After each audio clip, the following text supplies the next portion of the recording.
Welcome back to the program. I have with me today Jared Anderson. Jared is an information technology and innovation professional. He is an actor and a voiceover artist, as well as the Area 11 Director for Toastmasters.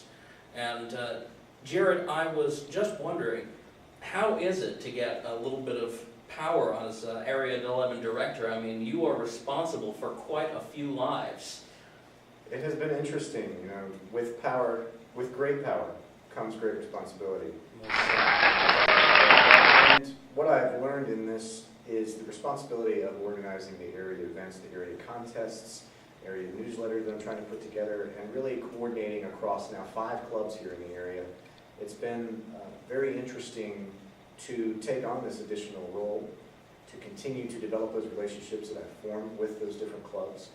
The immediate past area director left very big shoes to fill, but also left a good framework upon which to build for continuing to develop these relationships. But it's been very enjoyable being part of the district council and getting more involved at the district level with people who are very passionate about what the organization can do to develop communicators and leaders in our community. That's excellent. That's excellent. And by the way, I just want to add here that Jared, in addition to his normal job and the Area 11 Director position, is also working on a play for Monty Python's Spamalot at Wolf PAC, or Wolfbane Performing Arts Center, at 524 Country Club Road, Appomattox, Virginia, 24522. And they are located at wolfbane.org. Jared, I want to say, I did a little bit of acting in my youth, and I have to say, I remember the long hours that we used to spend. I remember one night when I was doing a piece for The Sound of Music. I went in for a kiss to this one woman, and I was so tired and hungry and overworked that I ended up kissing her for way longer than the kiss was supposed to last, and she just laughed at me. Tell me, how is working between all of these things that you do, the different mediums of being an actor and working at your regular job and managing all of Toastmasters, how has that weighed on you? Well, the acting in particular is a bit of an outlet. I've always had a creative aspect to my personality. I tell people all the time that my left brain and right brain are in constant conflict. So I deal with technology, I deal with innovation, and I have to find ways to create and to expand myself and express myself. And the theater is a huge part of that, as well as really being a family here in the Lynchburg area. The community theater scene in Lynchburg is very much a family. A number of organizations I've worked with, Wolfbane, the Wolf Pack being only the current one among many that I've been involved with. It's a way for me to blow off some steam. It's a way for me to have some fun. It's a way for me to get out of my own head for a while and take on the role, literally, of someone else. So it's been a lot of fun. And as a Toastmaster myself, I have to say, he has multiple families. This man is like a brother to me, and as all Toastmasters are like brothers and sisters to each other.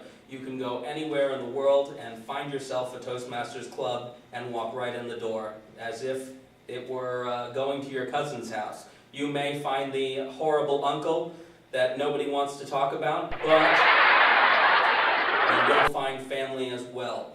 So, Jared, just let me know a little bit of the details. When is this Spamalot going on, or have you picked a date? We actually are currently running, today is August 28th of 2016. We are in the middle of our run. We have 2 more weekends. We run Thursday through Saturday nights out in Appomattox. So 6 performances remaining of Monty Python's Spamalot, which is an uproarious comedy, as the posters say, lovingly ripped off from Monty Python and the Holy Grail. It takes the opportunity to expand upon that by adding a little bit more of a plot, especially an ending. People who are familiar with the film know that it kind of just ends abruptly.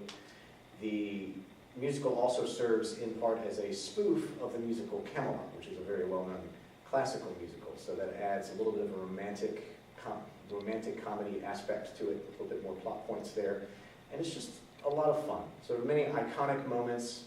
There are sections of the script that audience members will speak along the lines, Knights of Knee and the French Taunters and these types of things are always uproarious. The audiences have a great time when those moments arrive because they're familiar to them. There are lots of new aspects of it as well for people who are not familiar with the musical presentation of it.